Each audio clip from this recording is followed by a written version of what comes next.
वो इजराइल में जाके क्या किया? बच्चा को गोली मारा, बच्चा को किडनैप किया, बच्चा को उठा के लेके गया। 500 लोगों को वो लोगों ने होस्टेज बनाया।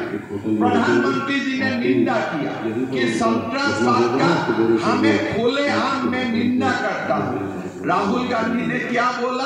कोई एक शब्द हमास का खिलाफ नहीं बोला। देखिए, महाकौशल को लेकर तो मैनिफेस्टो में भी, हमारे वचन पत्र में भी तमाम चीजें, लाखों हमारे कार्यकर्ता और मध्य प्रदेश की सम्मानित जनता से सुझाव लेकर हमने वचन पत्र बनाया है। तो वो समय नहीं है कि उसके ऊपर कोई स्पेसिफिक चर्चा होगी। अब तो चुनाव को कैसे जीता जाए, चुनाव कैसे लड़ा जाए, स्वाभाविक है कि उसी परिप्रेक्ष्य में बातचीत होगी। जो लोग बम मैनिफेस्टो वचन पत्र हमने महाकौशल के अमित शाह जी ने क्या किया? रातों रात पीएफआई लोग को जेल में बंद कर दिया। आज भारत में कोई बम धमाका नहीं होता है।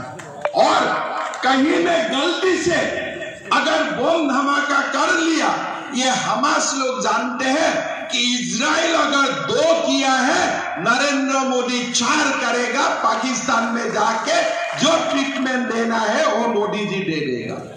करेगा नहीं करेगा वो तो समय का बात है, लेकिन हमास लोगों को मालूम है, भारत का हमास लोगों को, ये प्रधानमंत्री जी देश के लिए कुछ भी कर सकता है। ये सारे हमास लोगों को मानना है कि बाबरी मस्जिद पालने वाले पार्टी को आप लोगों को जिताना है। आप मदरसा खोलने वाला पार्टी को वोट देना है कि मदरसा बंद करने वाला पार्टी को वोट देना है, ये आप लोगों को सिद्धांत लेना है। भाइयों और बहनों, शिवराज जी ने मध्य प्रदेश में मध्य प्रदेश में विकास का गंगा लेके आया। आज शिवराज जी ने जो लाडली बहन का योजना का जो निर्माण किया, आप देख सकते हैं कितना माओ का सम्मान बढ़ा है, कितना बहनों का सम्मान बढ़ा है। 1000 रुपया से स्कीम को चालू किया। अभी 1250 रुपया काल भी दीपावली का 1-2 दिन पहले सबका अकाउंट में 1250 रुपया जमा हुआ है। मेरा शिवराज सिंह जी से बात हुआ था। शिवराज जी ने मुझको बताया कि ये 1250 रुपया को ले जाके मैं 3000 रुपया तक पहुंचा दूंगा। लाडली बहना स्कीम से हम 12.5 स्कीम है, और स्कीम को छत्तीसगढ़ में भी इम्प्लीमेंट किया जाएगा। गैस का सिलेंडर का भी दाम कम करने का बात बोला गया, और तमाम गरीब का आज आप देख सकता है। मैं तो बार बार आप लोगों को बोल रहा हूं, मैं भारत का कोने से आता हूं जहां चाइना, आज तक तो रामलला का मंदिर में नहीं गया है क्या? क्या राहुल गांधी रामलला का मंदिर में गया है? आपने देखा है? गया है? वो जा रहा है जो मंदिर, कहां जा रहा है? चुनाव का समय में मंदिर जाता है और सुन के जाता है, जो मंदिर जाने में बाबर का कोई कंप्लेन नहीं होगा।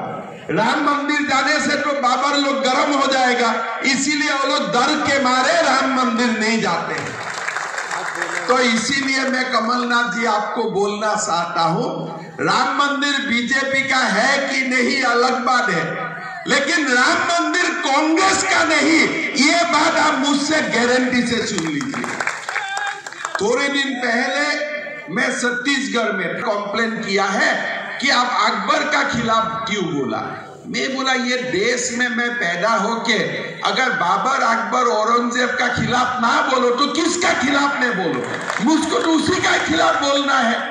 मैंने चुनाव आयोग को लिख दिया कि जब तक मेरा जिंदगी है तब तक मैंने बाबर, अकबर और औरंगजेब का खिलाफ बोलते रहूंगा। उसमें मेरा कोई दुख नहीं है।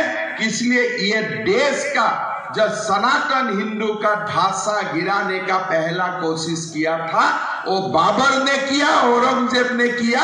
इसका कारण ही आज भी हमें लड़ना पड़ता है कि कब ज्ञानवापी मंदिर बने, मस्जिद का जगह में कब महादेव ज्ञानवापी मंदिर बनेगा, कब हमारे समानता सारे मुगल का जो अत्याचार था उससे हम कब मुक्त होगा।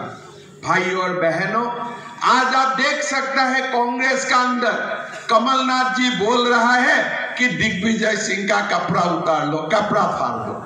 आप खुद देख रहे हैं उन दो फॉर्मर चीफ मिनिस्टर है और टीवी में एक दूसरे को कपड़ा फाड़ने का बात बोलता है।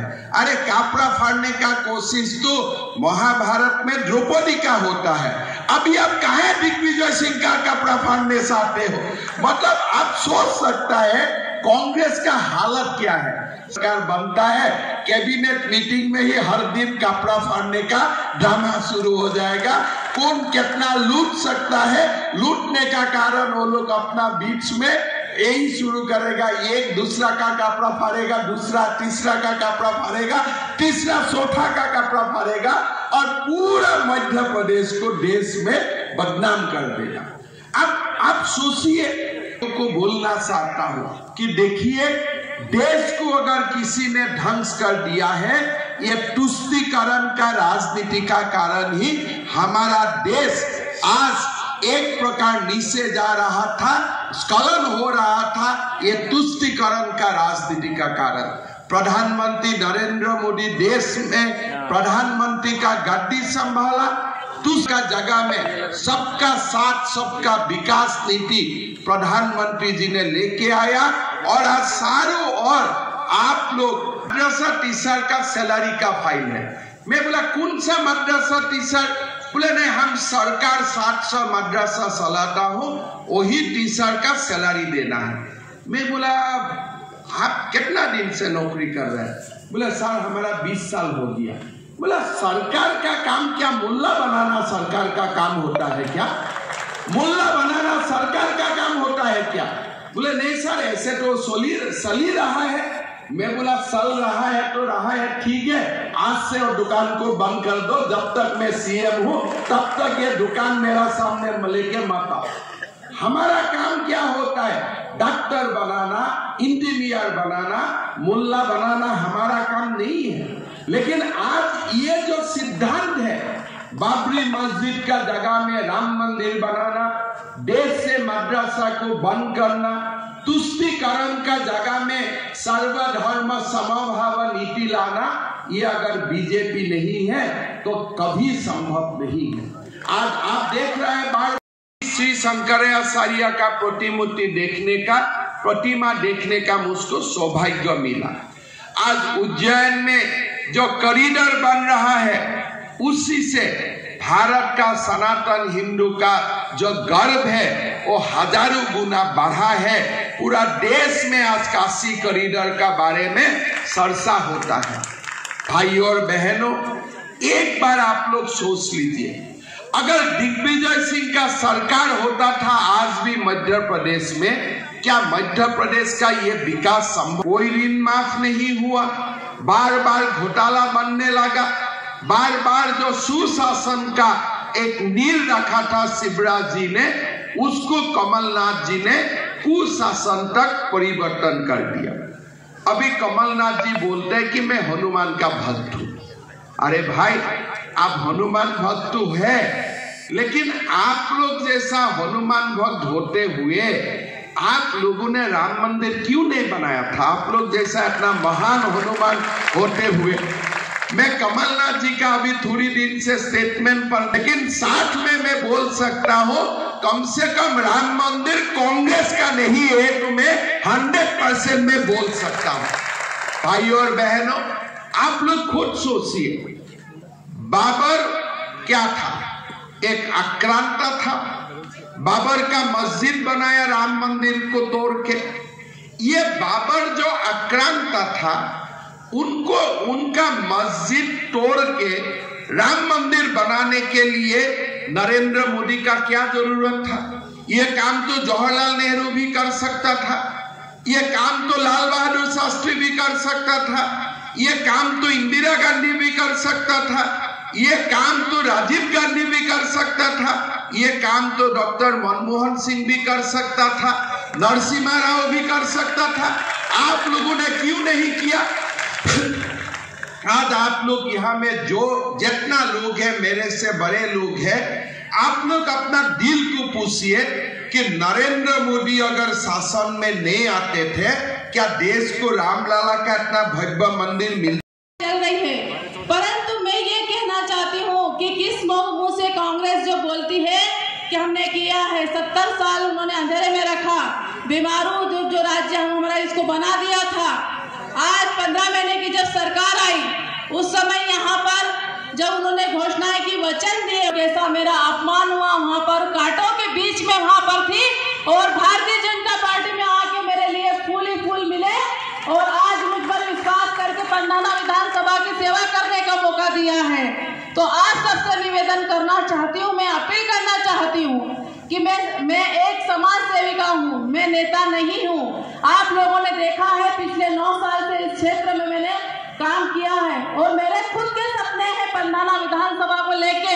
एक एक गांव में मैं गई हूँ, मैंने देखा है कि क्या क्या समस्याएं हैं और आप सबकी उम्मीदें हैं कि कोई ऐसा विधायक आए, कोई जनप्रतिनिधि आए जो हमारे क्षेत्र का और हमारा ध्यान रखे।